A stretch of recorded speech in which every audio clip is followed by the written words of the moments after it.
Урматтуу мекенчилер, патриоттор, эми буларга кандай баа берели? Азыр биздин бөлүнчү убагы эмес, ынтымакта бололу, келе беришин анан көрөбүз да. Бүтүнчүлөр, силерге айтарым, өзүңөр баштайсыңар баарын. Анан чычалап ыйлап калат экенсиңер баарыңар. Мыйзам баарыбызга бирдей. Же эмне силер Кыргызстандан эмес, башка жерденсиңерби? Адаханды эмне мынча кудай көрөсүңөр? Диниңер кайсы экенин унута элексиңерби? Мактоо жана жалгыздык бир гана Аллага жарашат. Эмне Адахан президент болсо эле мамлекет өнүгүп кетеби? Мыйзам дейсиңер чырылдап, мыйзам иштеп кимди болбосун суракка чакырса эле жүрөсүңөр көчөдө сыгандардай болуп. Митинг менен коркутпагыла, силер корккон эч ким жок. Плакат менен эле чыга калсак бошотуу эт экен дебегиле. Просто биз кыргыз менен кыргыз урушпасак экен деп сабыр кылып келе жатабыз. Бирок акыркы күндөрү байкасак башка динге өтүп кеткендей элесиңер. Силерге Кыргызстандын тагдыры баары бир экен. Эптеп Адахан президент болсо деп эле жүрөт экенсиңер да. Көбүнчө фейк аккаунттар, силердикилер жамандап каралап отурасыңар. Анан биз жооп берип элге туура маалымат жеткирсек эле бизди жаман көрүп жатасыңар. Голбойлорду эртең мыйзам чегинде суракка чакырса да чыгасыңарбы чурулдап? Баары Алланын каалоосу менен болот. Биздин ажо айкөл адам жана кечиримдүү. Ойлонгула, бирок автор, моулуларды жазган сен мыйзам чегинде жооп беришиң керек деп Бактияр Касянов өзүнүн Facebook баракчасына жазды. Эл чындыкты билсин. Орозайым байкош мурдагы шойлодо эптеп Адаханга чуркап жүрүп, жогорку кеңештин депутаты болуп, эртең ак үйгө барам деп кийимдерин ütүктөп отурса, революция болуп кетип, эл Садыр Жапаровду президент кылып отургузуп койду. Ошондуктан Садырды жамандап, зектеп, акырактап, ажылдап жүрүп дагы депутаттыкка коюп, 1000ге жетпеген добуш алса дагы аялдар квотасы менен илешти. Ак үйгө кирип креслого депутат болуп отурду эле, диплому мыйзамсыз болуп жатат. Депутат болуп, депутаттын күбөлүгүн, төш белгисин алып эми депутаттык маян алам дегенде дагы ак үйдөн кууласа, ачышпаган жеринде ачышат да, ошондуктан Орозайымды туура түшүнүү керек. Эми Орозайым, сен саясатты кой, кайрадан ПТУну мыйзамды окуп бүтүп, кийин жогорку окуу жайына тапшыр. Бирок жакшы даярдан, ал жерде билимиңди текшерет, ажылдаганыңды эмес. Өтсөң 5 жыл оку, анан депутаттыкка кандидатураңды кой. Бирок эми 600-700 добуш менен депутат болом деп ойлоба, дагы мыйзамдар өзгөрөт. Жакшысы сага кеңешим, күйөөгө чык, бала чакал бол. Кудай сага депутаттыкты буйрбаган окшойт. Ийгилик Орозайым. Зато ак үйдү көрүп алдың бир жума, деп Айдар Халиков өзүнүн Facebook баракчасына жазды. Эл чындыкты билсин. Урматтуу Мадумаровчулар, же болбосо көпчүлүктүн тили менен айтканда сайракандар, биз саясатчыларды сындаганга акыбыз бар, себеби алар элдин жүгүн көтөрөбүз дешип кыйын болушуп көкүрөгүн кагып чыгышат. Анын үстүнө аларды биз өзүбүз шайлайбыз жогорку жактарга. Буларды сындаган, мактаган, каралаган биз эки жүздүү эмеспиз. Бир принципти кармай алышпаган, эртең менен төмүнүп түштөн кийин беминип алышканда ошол сойку саясатчылар эки жүздүү болушат. Төмөндөгү ырды мен 2017-жылы Мадумаров президенттикке койгондо чыгаргам. Бул ырды Атамбаевдин арам бийлигине каршы чыгып, мен макул эмесмин, кыймылын түзгөн Мадумаровду хан көтөрүп алалы деп айтылып жатат. Ал эми өзгөндө адамдар жер алдында калышса өкмөт жүрөт президенттик жарышта деген саптар ошол убактагы өкмөт. Атамбаевдин мураскору болом, Атамбаевдин жолун жолдойм деген Сооронбай Шарипов жөнүндө болчу. Ал убакта Жээнбековду жерге киргизе жек көргөнбүз, анан эмне болду? Шайлоо бүттү, Жээнбеков президент болду. Жээнбеков уру Атамбаевдин жолун эмес, жалпы кыргыз элин тандап, ызат урматка сыйга, мына бүгүн экс деген макамга ээ болду.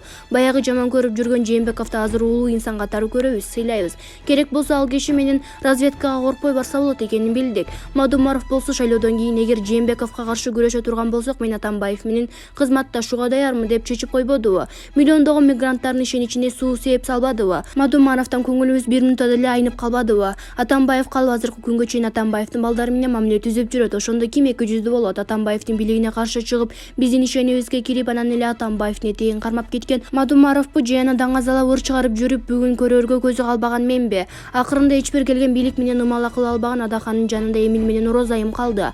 Адамзатпыз, кээде шартка жараша өзгөрөбүз, азыркы бийликти деле элдик бийлик деп ишенип мактайбыз. Даңазалайбыз, колдон келсе жардам беребиз, себеби адамбыз да ишенишибиз керек. Эгер эле булар да бийликке мычырканышып, байлыкка башын тыгып алышса, эртең булар да жерге киргизе сындайбыз. Эмне Атамбаев окшоп биздин байлыкты уурдап, мойнубузга карыз илип койсо деле пакта кое берелиби? Анда эле биз дагы жуунткорлор болуп калбайбыз. Айтканда 2017-жылы Адаханды ангел кылып мактаган учурда тажиктерге кеткен жердин протоколу жөнүндө кабарым болгон эмес.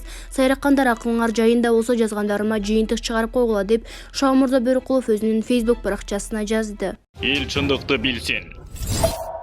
Кыргызстан үчүн ак кызмат кылып жаткан президент Садыр Жапаровду колдойсузбу? Экономикалык саясий кризис өкүм сүрүп, коррупция ак үйдүн 7-кабатына жеткен кезде президенттикке келген Садыр Жапаров үчүн өлкөнү саздан суруп кетүү оор болуп жатат. Анткени казынада акча жок, пандемия жакадан алып турганда алдыга тартып кетүү кандай түшүктүү жумуш экенин түшүнсө болот. Бирок президенттик кызматка киришкен күндөн тартып Кыргызстандын келечеги өнүгүшү менен элдин бакубат жашоосун биринчи орунга коюп күнү-түн иштеп жатат. Баягы эле эч нерсеге жакпаган же өздөрү кыйратпаган оппозиция сындап келет. Убакыт баарын өз ордуна ордуна коюп, мамлекет башчы Садыр Жапаровдун ишинин жыйынтыгы байкала баштады. Демек алдыда Кыргызстанды өнүгүүсү, экономикасы өнүккөн байгер жашоо күтүп турат десек болот. Президент Садыр Жапаровдун саясатын аткарып жаткан иштерин колдойм дегендер көз илмемчөлүү вакыт таябай лайк, коммент калтырабыз. Маалымат Жылдыздуу саясат баракчасынан алынды. Эл чындыкты билсин. Казакстандагы башаламандыкта көз жумгандардын саны айтылды. Басымдуу бөлүгү ооруканада каза болгон, ал эми ызы чууда 4578 адам жабыркаган. Казакстандагы жыл башында болгон башаламандыкта 225 киши көз жумган, Спутник Казакстан билдирди. Бул башкы прокуратуранын бүгүнкү күнгө берген расмий маалыматы. Моргторго да алышынча сөгүп жеткирилген. Каза болгондордун 19-у күч органдарынын кызматкерлери, дагы бир бөлүгү бандиттер, калганы жай тургундар. 225 кишинин 175-и медицина мекемелеринде каза тапкан. Бул маалыматтардын баарын өлкөнүн саламаттык сактоо министрлигинин өкүлү айтты. Ал эми ызы чууда 4578 адам жабыркаган. 5 январдан тарта медициналык жардам сурап 2677 киши кайрылган. 863 ооруканага жаткырылса, кийинчерээк 598 бейтап айыгып чыккан. 265 адам дарыланууда, анын 67си оор абалда реанимацияда жатат. Жалпысынан 546 иш козголгон. Башкы прокуратура башаламандыкта 20 миңден ашуун киши катышканын айтты. 672 киши шектүү катары бөлүмдөргө жеткирилип, 446 адам камакка алынган. Документтери текшерилгенден кийин 120 киши үйүнө кое берилген. Булак Назарнёс KG. Эл чындыкты билсин.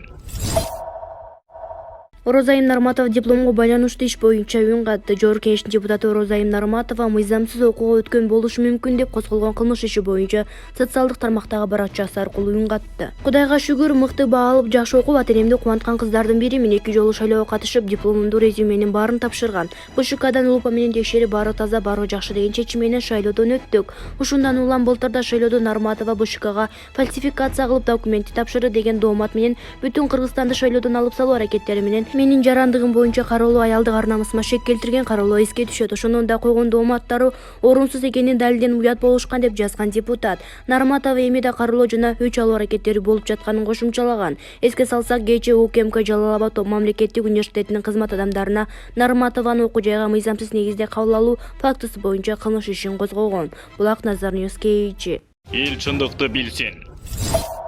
Төлөгөн Келдибаев Адахан Мадумаровдун айткан сыны дагы аны суракка чакырылышыда аша чапкандык. Адахан Мадумаровдун сындары аны суракка чакырылышыда аша чапкандык деди бүгүн 15 январда Назарньюс маалымат агенттигине Төлөгөн Келдибаев. Төлөгөн мырза Адахан Мадумаровду суракка чакырышыптыр деп ызы чуу түшүп жатышат. Чек ара маселеси боюнча аны суракка чакырылганы туура элеби? Адахан Мадумаров Коопсуздук кеңешинин катчысы кызматын аткарып турган убакта Кыргыз Республикасынын колдонуудагы Коопсуздук кеңеши жөнүндөгү мыйзамдын талабына ылайык өз ишмердигин жүргүзгөн десем туура болот. Анткени Коопсуздук кеңеши Кыргыз Республикасынын улуттук коопсуздугун камсыз кылуу, бирдиктүү мамлекеттик саясатты жүргүзүүнүн жүзөгө ашыруучу конституциялык кеңеш берүүчү орган. Мындайча айтканда, Коопсуздук кеңеши Кыргыз Республикасынын конституциялык түзүлүшүн, эгемендигин, көз карандысыздыгын жана аймактык бүтүндүгүн жана коркунучтарын коргоого, анын узак мөөнөттүү, келечекти туруктуу өнүгүүсүн камсыз кылууга багытталган тышкы жана ички саясат маселелери боюнча чечимдерди иштеп чыгуучу мамлекеттик жогорку орган десек туура болот. Өлкө коопсуздугуна коркунучтар келип чыкканда ыкчам реакция жасоонун комплекстүү чараларын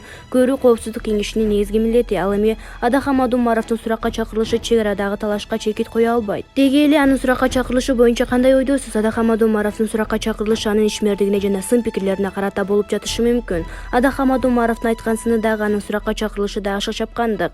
Булак Назарнёс KG. Эл чындыкты билсин.